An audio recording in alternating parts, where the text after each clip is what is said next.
20 अगस्त 2025 को मध्य प्रदेश के मुख्यमंत्री डॉक्टर मोहन यादव ने बुधवार को माखनलाल चतुर्वेदी राष्ट्रीय पत्रकारिता एवं संचार विश्वविद्यालय के वर्ष 2025-26 के सत्रारंभ एवं नवागत विद्यार्थियों के प्रबोधन कार्यक्रम अभ्युदय 2025 का शुभारंभ मंत्रोच्चार एवं दीप प्रज्वलन के साथ किया गया। मुख्यमंत्री ने इस अवसर पर कहा कि माखनलाल चतुर्वेदी पत्रकारिता विश्वविद्यालय पूरे देश में अपनी विशिष्ट पहचान रखता है। श्रद्धेय पंडित माखनलाल चतुर्वेदी जी ने हिंदी भाषा को पुनर्प्रतिष्ठित करने का महत्वपूर्ण अभियान चलाया। हमें गर्व है कि ऐसे महापुरुष और महान कवि का जन्म मध्य प्रदेश की पावन धरती पर हुआ। मुख्यमंत्री ने बताया कि प्रदेश सरकार ने विश्वविद्यालयों में कुलपति के स्थान पर कुलगुरु शब्द के प्रयोग की परंपरा प्रारंभ की है। यह हमारी शिक्षा परंपरा में गुरु को सर्वोच्च स्थान देने का प्रतीक है। पत्रकारिता के महत्व पर बोलते हुए मुख्यमंत्री ने कहा, नदारद जी को पत्रकारिता का आद्य प्रवर्तक माना जाता है। पत्रकारिता में अभ्युदय का अर्थ केवल आरंभ नहीं बल्कि निरंतर जागरूकता, सत्य की खोज और समाज को नई दिशा देने वाले उत्तरदायित्व की यात्रा है। कार्यक्रम में विश्वविद्यालय के कुलगुरु विजय मनोहर तिवारी, प्रख्यात कवि कुमार विश्वकर्मा, अतिथिगण, विद्यार्थी एवं बड़ी संख्या में पत्रकार उपस्थित रहे।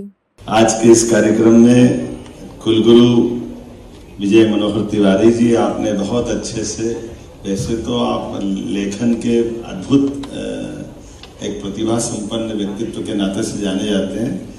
मंच के सामने विराजे हमारे सुनाम धन्य सभी महानपूर्ण हस्तियां, हमारे सभी आगंतुक अतिथिगण और इस अवसर पर मौजूद सभी प्यारे विद्यार्थियों, पत्रकार साथी, मैं आज ये सोच रहा था कि केवल सुनने के लिए मैं आया हूँ, लेकिन सच में अभ्युदय 2025, तो अभ्युदय 2025 तो मेरे समझो अभ्युदय आज से हुआ है या इसका प्रारंभ कहाँ से हुआ है, ये थोड़ा सा एक यक्ष प्रश्न भी है।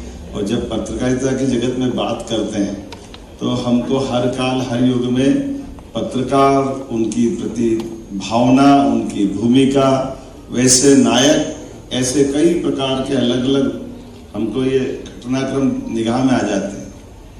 अब हमको कठिन प्रश्नों का, कोई कठिन उत्तर का साक्षात्कार देखने जाएं तो सबसे कठिन प्रश्नों के कठिन साक्षात्कार के भी कई उदाहरण हैं।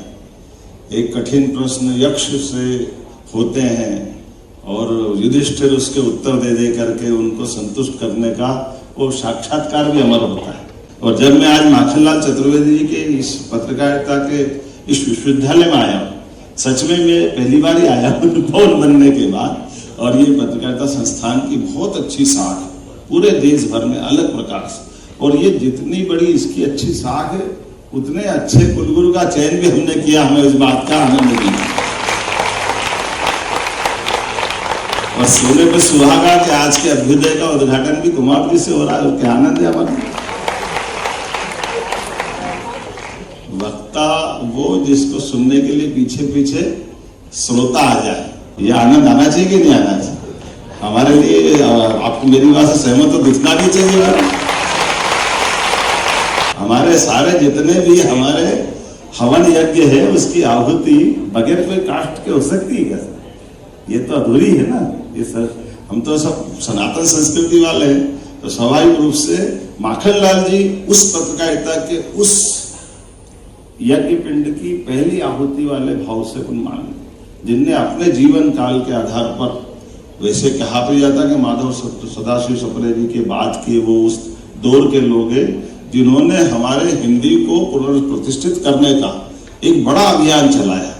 और उस बड़े अभियान के दरमियान कितने कितने प्रकार से लोग जोड़े गए, कितने कितने प्रकार से लोग देखे गए।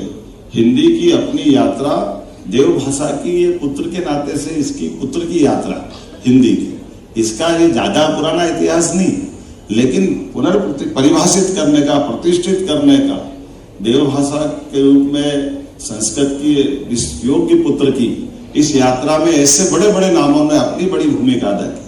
हमें गर्व है, माखनलाल जी हमारे मध्य प्रदेश के थे। हमें इस बात का भी आनंद है कि इस परंपरा, उनके नाम पर आज प्रतिमा का अनावरण भी हो रहा। हमारे बीच माखनलाल चतुर्वेदी जिनके लिए अलग अलग, अभी आपने बहुत सारे विद्वानों के उनके प्रति उस समय के भाव, और सबसे बड़ा भाव कि स्वयं महात्मा गांधी जी ने कहा कि मैं धन्य हूँ उनके जन्म स्थान पर आकर के। ये इससे बड़ी बात कोई नहीं हो सकती। ये माखनलाल जी की मैं पूरी यात्रा, जब उनके नाम पर ये स्थापित विश्वविद्यालय जब प्रतिमा का अनावरण कर रहे हैं, उनके जीवन के विविध पक्षों को आगे लाने के लिए या हिंदी की यात्रा में ये संस्थान और गौरवशाली अपनी ऊंची से ऊंची उड़ान करे। तो मैं मान के चलता हूँ, आपने सीट बेल्ट तो बांधने का बोल ही दिया है। मैं आपके लिए, हमने हमारी एविएशन की पॉलिसी बनाई है। एविएशन की पॉलिसी में हम अच्छी उड़ान वालों को अलग से प्रमोट करते हैं, हमारी तरफ से VGF देते हैं। तो आप अपनी तरफ आगे बढ़िए, हम आपको सभी प्रकार के संसाधन देकर के आप जहाँ तक जाना चाहोगे आपको मदद करते रहेंगे। पुनः आप सबका वंदन, अभिनंदन, बहुत बहुत धन्यवाद।